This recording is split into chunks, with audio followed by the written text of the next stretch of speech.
ऐकून घ्या ना काका. अहो जरा थांबा ना, मला एक कळत नाही बीडकरांनो, ह्याच्या आधी कुणी लक्ष दिलं नाही, आता पालकमंत्री म्हणून लक्ष देतोय, पैसे आणतोय, जरा मदत करा, लगेच रस्ता करणार, सगळं करायचंय. जादूची कांडी नाही माझ्याकडे, पण परंतु तुम्ही सहकार्य करा, मी सहकार्य करेन. सिंथेटिक महत्वाचा विषय काय? बोला साहेब. विषय काय आहे? सध्या आम्ही रोज इथे हे जे कचरा आहे का, ते बीड शहरात आणून इथे रोज जाते. बरोबर आहे. तात्काळ बंद करायचं. ऐका ना, सांगतो ना बाबा, सांगतो ना. चीफ ऑफिसर आत्ताच जरा इथे जरा बाजूला, हे आता येताना आपण बघितलं ते हे नको गोडाऊन टाईप, तर तिथं इतका प्रचंड कचरा, तिथे एक ट्रॅक्टर उभा होता, पण त्याला आपल्याला पर्यायी व्यवस्था करावी लागेल. तुम्ही मला सांगा की कचऱ्याची विल्हेवाट लावण्याच्या करता इथं कचरा ही जागा कुणाची आहे हे एक जरा बघितलं पाहिजे जिल्हाधिकारी महोदय. ही जर राज्य सरकारच्या डिपार्टमेंटची असेल. तुम्ही आणत म्हणून होप्स वाढले. आम्ही आणत नसतो. बरोबर आहे, करू ना.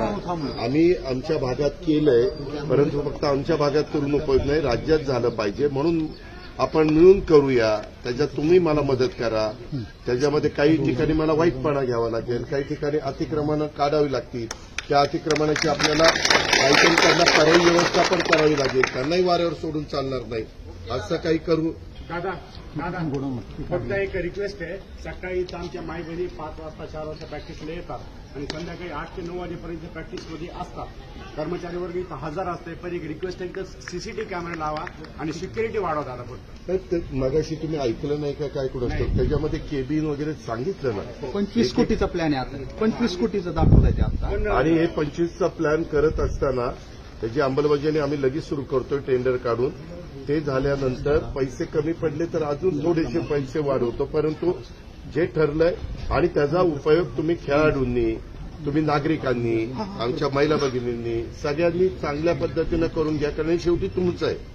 आम्ही एकदा तुम्हाला चांगलं करून देऊ, पण मेंटेनन्सच्या करता पण आम्ही आता डीपीसीमध्ये 1% निधी हा क्रीडा संकुल चांगली राहण्याच्या करता मेंटेनन्स करता टाकलेला आहे. म्हणजे आता तुमचा जर डीपीसी 500 कोटीचा असेल तर 500 कोटीच्या 1% म्हणजे 5 कोटी मिळणार. तर त्याच्यामुळे फक्त इथं नाही, त्याच्यातनं वेगवेगळे मेंटेनन्स होऊन जातील. इथं चीफ ऑफिसर, कलेक्टर, आमचे एसपी असे आणि पीडब्ल्यूडी असे सगळ्यांचं समन्वय मला साधावा लागेल. मी तो साधी. तुम्ही फक्त फार लगेच अरे अजून तर काहीच दिसत नाही असं नाही. जरा मी टप्प्याटप्प्याने ते करतो, तुम्हाला दिसेल. तुम्ही पेशन्स ठेवा, मी तुम्हाला हे सगळं चांगलं करून देईन.